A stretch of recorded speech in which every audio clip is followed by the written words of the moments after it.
The Absa Cape Epic is without a doubt a global icon when it comes to mountain bike stage races. Starting out in 2004, we've seen the event progress year on year to the point now where it's often considered to being the mountain biking equivalent of the Tour de France. We are here standing with the beautiful city of Cape Town behind us to bring you the course preview of the upcoming Prologue this Sunday. And to help us do that, we've got Dr Mike Posthumus. He's a 5-time finisher of this race. Without further ado, let's go and have a look at what you can expect for this coming Sunday.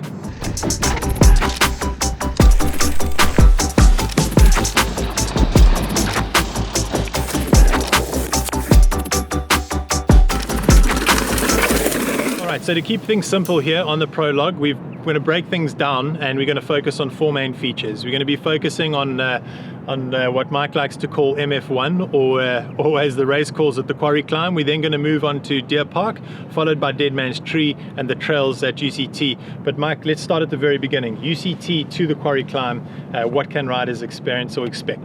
So if you look at that route profile, it is extremely deceptive because it looks like it's all undulating till you get here. In reality, there are some very, very steep sections, and the downhills and the flat portions are too short to really allow you to fully recover.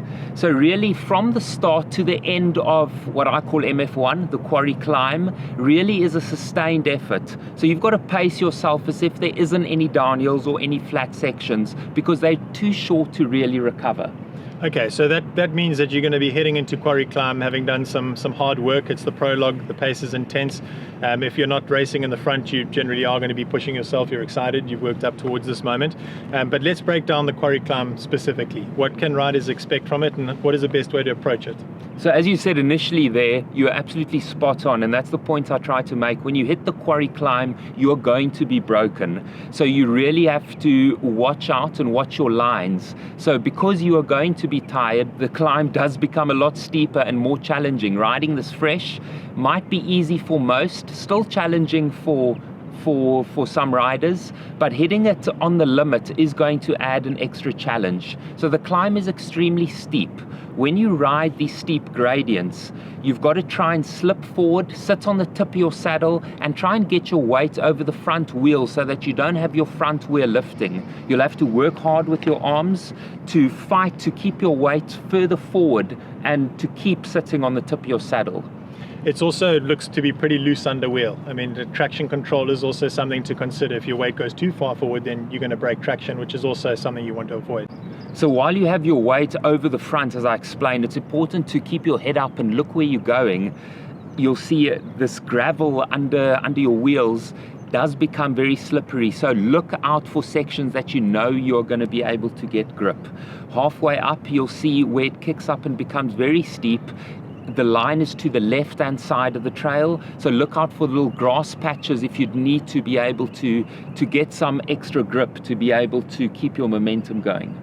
And riding through the climb, is there any opportunity to recover afterwards a little bit, or is it generally full gas to the next obstacle? It's generally full gas. So this whole climb, the leaders will do it just under 2 minutes. Back markers should challenge themselves to not be able to not walk it, rather. You want to ensure that you ride this whole climb, because if you get off, it's going to be extremely hard to get riding again because it is so steep. If you get off, you're going to have to walk right to the top. So you've got to challenge yourself and push yourself to be able to ride the whole climb. Okay, it's hard work running after you. That's why I'm sweating profusely, trying to film this madman up the quarry climb. But now, Mike, we've moved on from that. We're here to talk about the Deer Park climb and what it leads on to next. But before we get there, what's the transition like from the quarry climb to where we stand here at the bottom of Deer Park climb?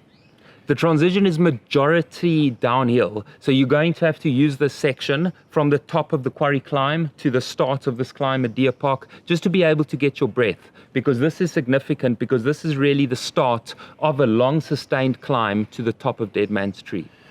So we're at the stage of the race now, in the Prologue at least, where you need to start to be aware of how you pace yourself in these types of situations. What's the best way to approach this?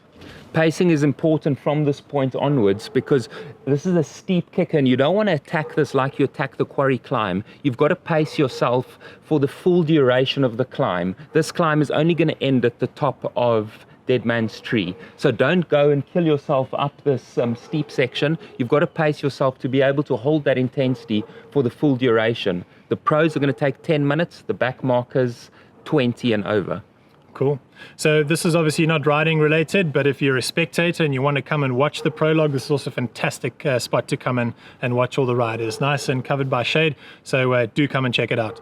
So in keeping with what we signed off with down at the bottom of Deer Park, we're now standing up here at the top of the Deadmans tree climb, and it's probably the most exciting space to come and spectate. There's going to be a sound system here. They've got MCs that are here. Bring your cowbells, friends and family.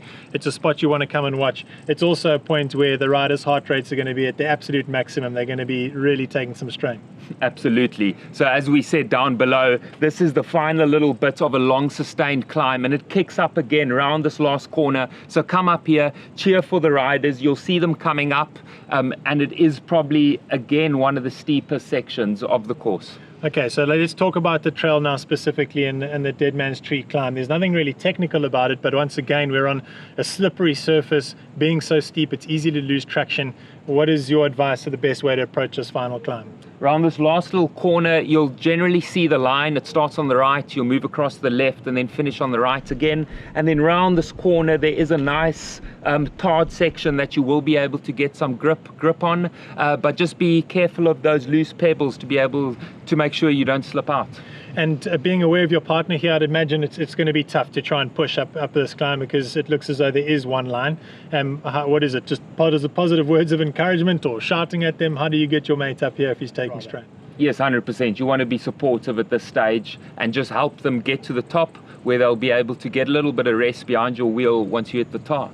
With the heart rate busting climb of Deadman's Tree out of the way, and you've made your way through the tar road sections of Tafelberg Road, you'll come across your first bit of single track of the Absa Cape Epic for 2019. It comes in the form of Plum Pudding. It's also the first technical Land Rover technical zone.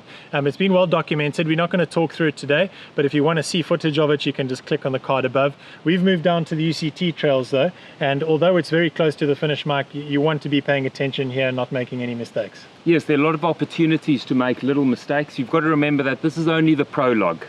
We have built it up a lot during the show, but this is only the start. There are another 7 tough days ahead of you, so you don't want to end your race here. And in terms of this trail though, it's really well built. There's nothing overly technical, but talk us through the terrain. It looks fantastic. It is fantastic, very grippy at the moment because we've had a little bit of rain this week, but it is very nice and flowy. So just ride within yourself and get yourself to this finish. It also goes into being out in the blazing hot sun, potentially into the shade. It's also a great place for spectators. So just keep that in mind, rein back that enthusiasm and pace yourself wisely. Are there any watch outs on this particular piece of trail that you want to highlight, or is it simply just let the bike do the work and flow? Not particularly. There are a couple of rock sections. Primarily you just want to make sure that you don't puncture in any of those. So there you go. We've covered what we feel will be the major features and challenges that you'll face on the upcoming prologue. It's a total distance of 21 k's with 600 meters of climbing, and there will be some surprises that we haven't been able to feature on the route, no doubt. Mike, what's your final word of advice to everyone going to be taking on this challenge on the weekend? I think the primary message once again is just to stay safe. Remember, there's still 7 days to go, 7 very tough days. And to those racing, just remember that you're never going to win this race in a prologue, but you could lose it. Yeah, absolutely. That's heartbreaking stuff indeed.